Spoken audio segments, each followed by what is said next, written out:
¿Qué es lo más correcto? Que el bat, que la mazacuata, el pitón, que la manguera. ¿Qué es lo correcto decir?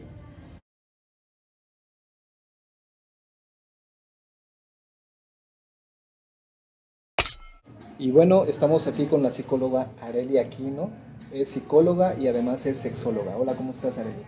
Hola Karim, buen día. Pues muy contenta de estar contigo, con todos ustedes, con quienes nos están pues siguiendo en redes. ¿Cuándo es factible empezar a hablar de sexo con nuestros hijos? ¿Cuándo hablar de sexo con ellos? Es una pregunta que todos los papás en un primer momento les viene a la mente, ¿no? Les surge.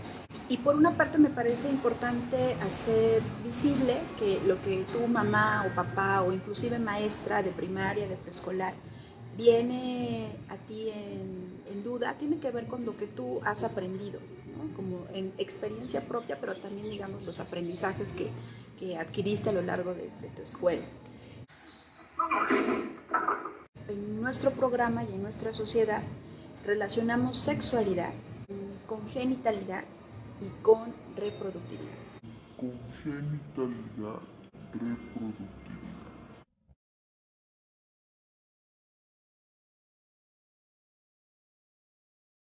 De entrada, cuando las personas escuchan la palabra sexualidad, lo primero que evocan es relaciones sexuales, coito, y entonces penes y vulvas.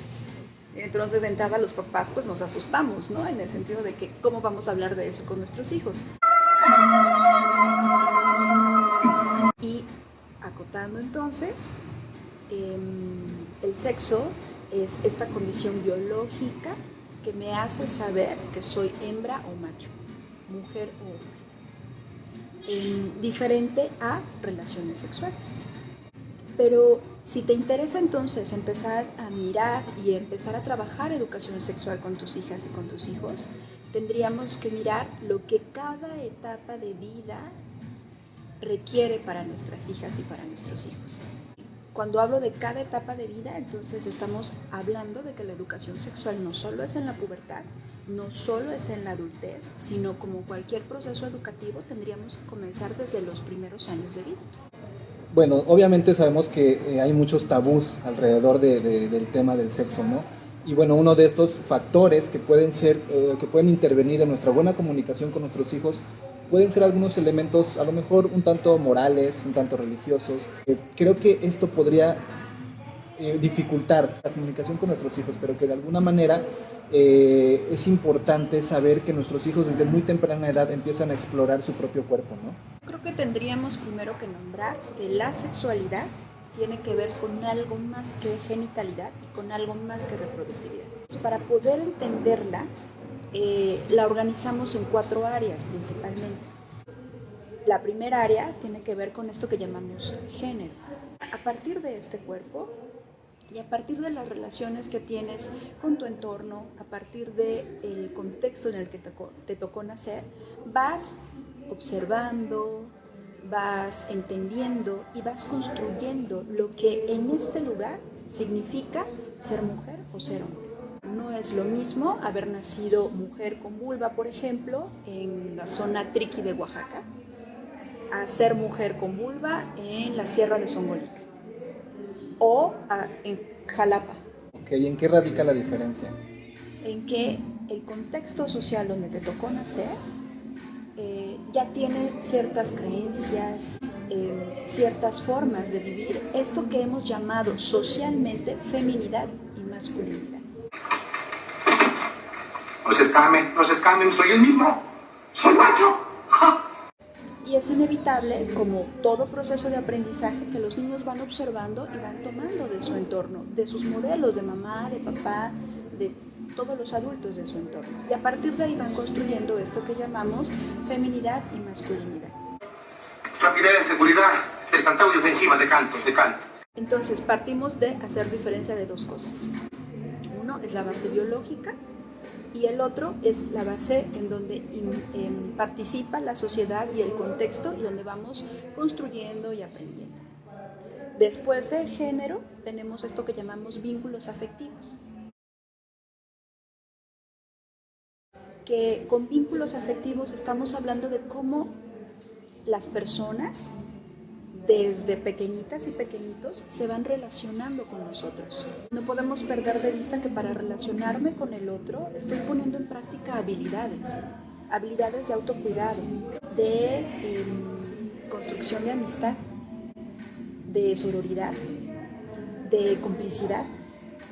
Y esas son habilidades que se van desarrollando y se van aprendiendo a lo largo de la vida. ¿Por qué las nombramos? Porque estas relaciones, en un momento, aparece esta posibilidad de relaciones de pareja, de lo que llamamos noviazgo. Entonces, para tener noviazgos saludables, relaciones de pareja saludables, necesitamos previo tener habilidades para construir relaciones de amistad saludables. Previo, necesitamos habilidades para tener una primera relación conmigo misma saludable. Que eso es la base para lo que esperamos como papás en un futuro cuando nuestras hijas e hijos empiezan a tener novio o novia, ¿no? ¿Cuáles son esos factores que afectan la posibilidad de que un padre se pueda acercar a sus hijos para tratar estos temas? En esta sociedad, en esta comunidad, es complejo hacer crianza, porque los trabajos son de 8, 10, 12 horas. Nuestra economía requiere que mamá y papá trabajen. Es muy complejo acompañar a nuestras crías a lo largo de su vida. Pero entonces el hablar con nuestros hijos requiere de estar, de construir un lazo, construir un vínculo.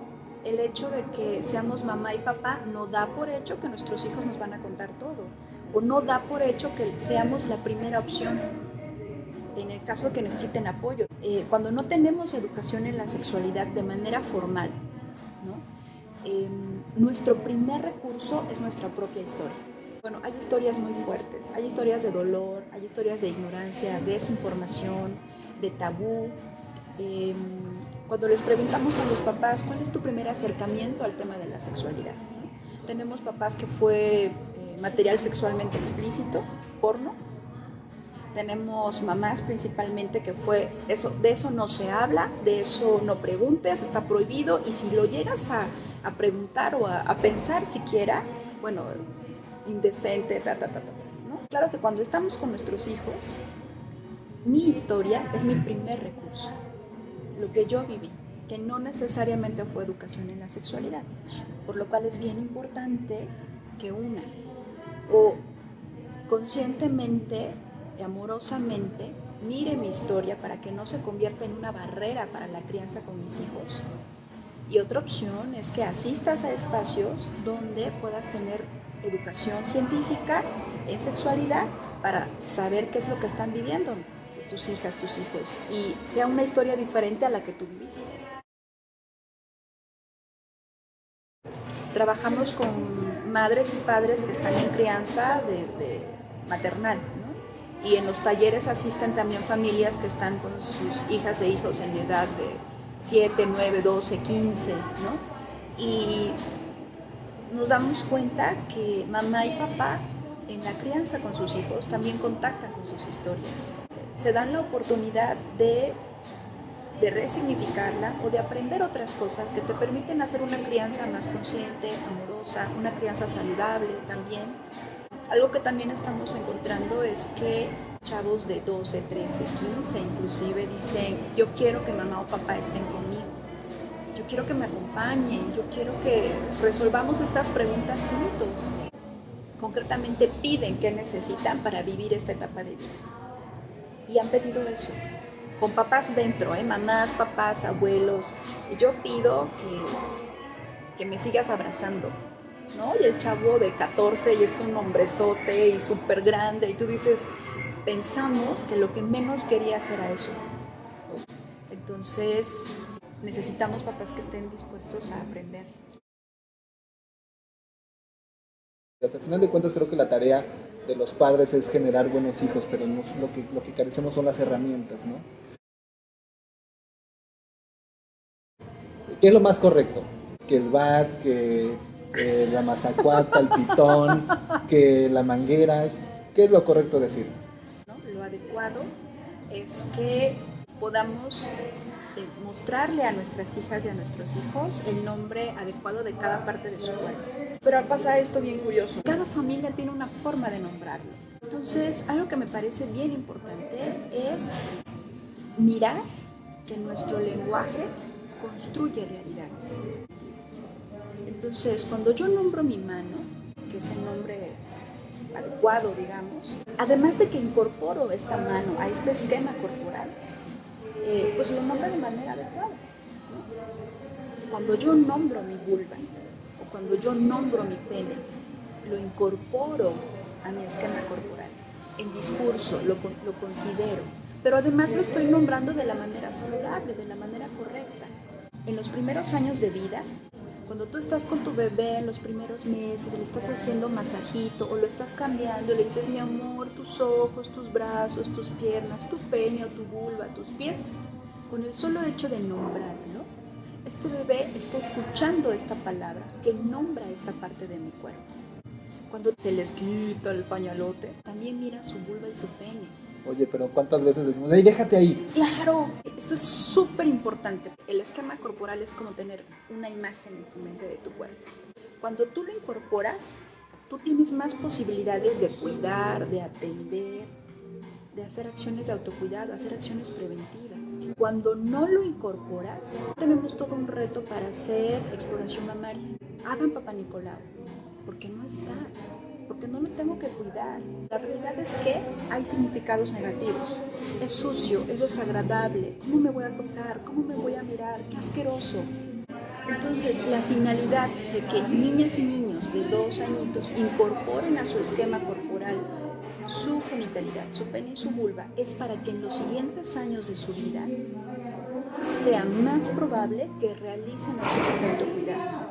El por qué los sexólogos te pedimos que nombres al pene como pene es para que lo incorpore como algo saludable a su cuerpo. Si no desde el hecho que le dices tu cosita, tu mariposita, tu cucarachita, tu empanadita, tu pajarito, ya hay un significado. Sí, claro.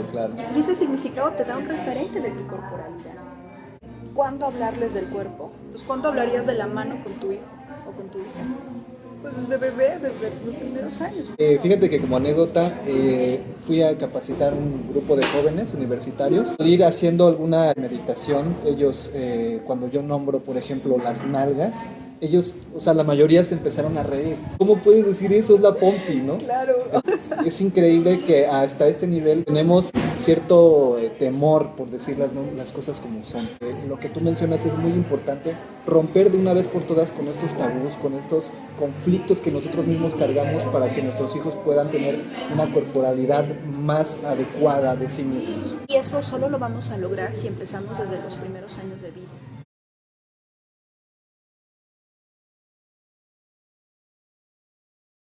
¿A qué me refiero con hipersexualización? Pensemos a una puber, ¿no? 9, 10, 11, 12 años.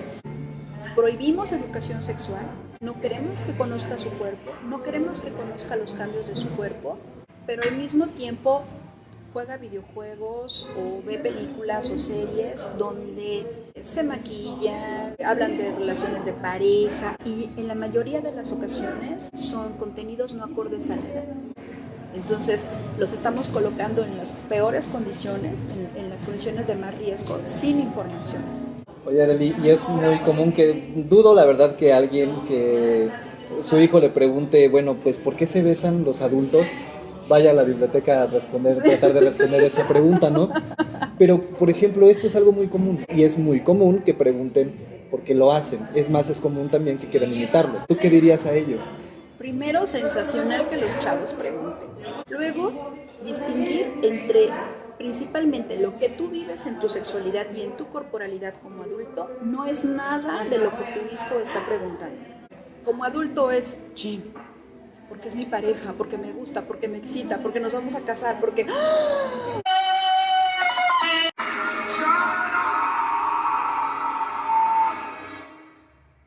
Pues claro que de entrada te sorprendes, te da miedo, te angustia, porque para ti llega tu mundo de adulto.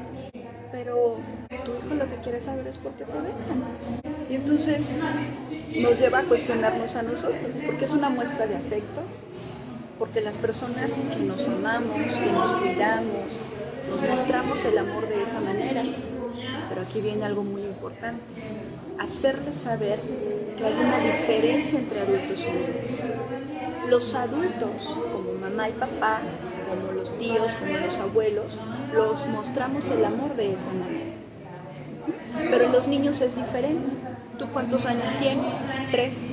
¿Cómo se muestra el amor y el afecto a los niños de 3 años? Y ellos se quisieran. Le comparto mi galleta, le enseño mi cuento, le doy un abrazo. Entonces atiende su pregunta, marcando la diferencia entre aquello que hacen los adultos y aquello que toca a los niños. No tienes idea de a cuántas personas puede estar ayudando esta respuesta que acabas de dar. Pero para nosotros tal vez no es importante, para ellos seguramente es algo que despertó su curiosidad y esa curiosidad lo llevó precisamente a preguntar, a tratar de responder, a tratar de responderse, y al final de cuentas creo que el niño tiene que tener un mayor conocimiento de sí mismo, de su cuerpo, y no nada más para eso, sino también para poder prevenir incluso abusos sexuales. Concretamente esta respuesta de esto hacemos los adultos y los niños hacen otra cosa es prevención de abuso sexual. La educación en la sexualidad te ayuda a prevenir situaciones como el abuso sexual.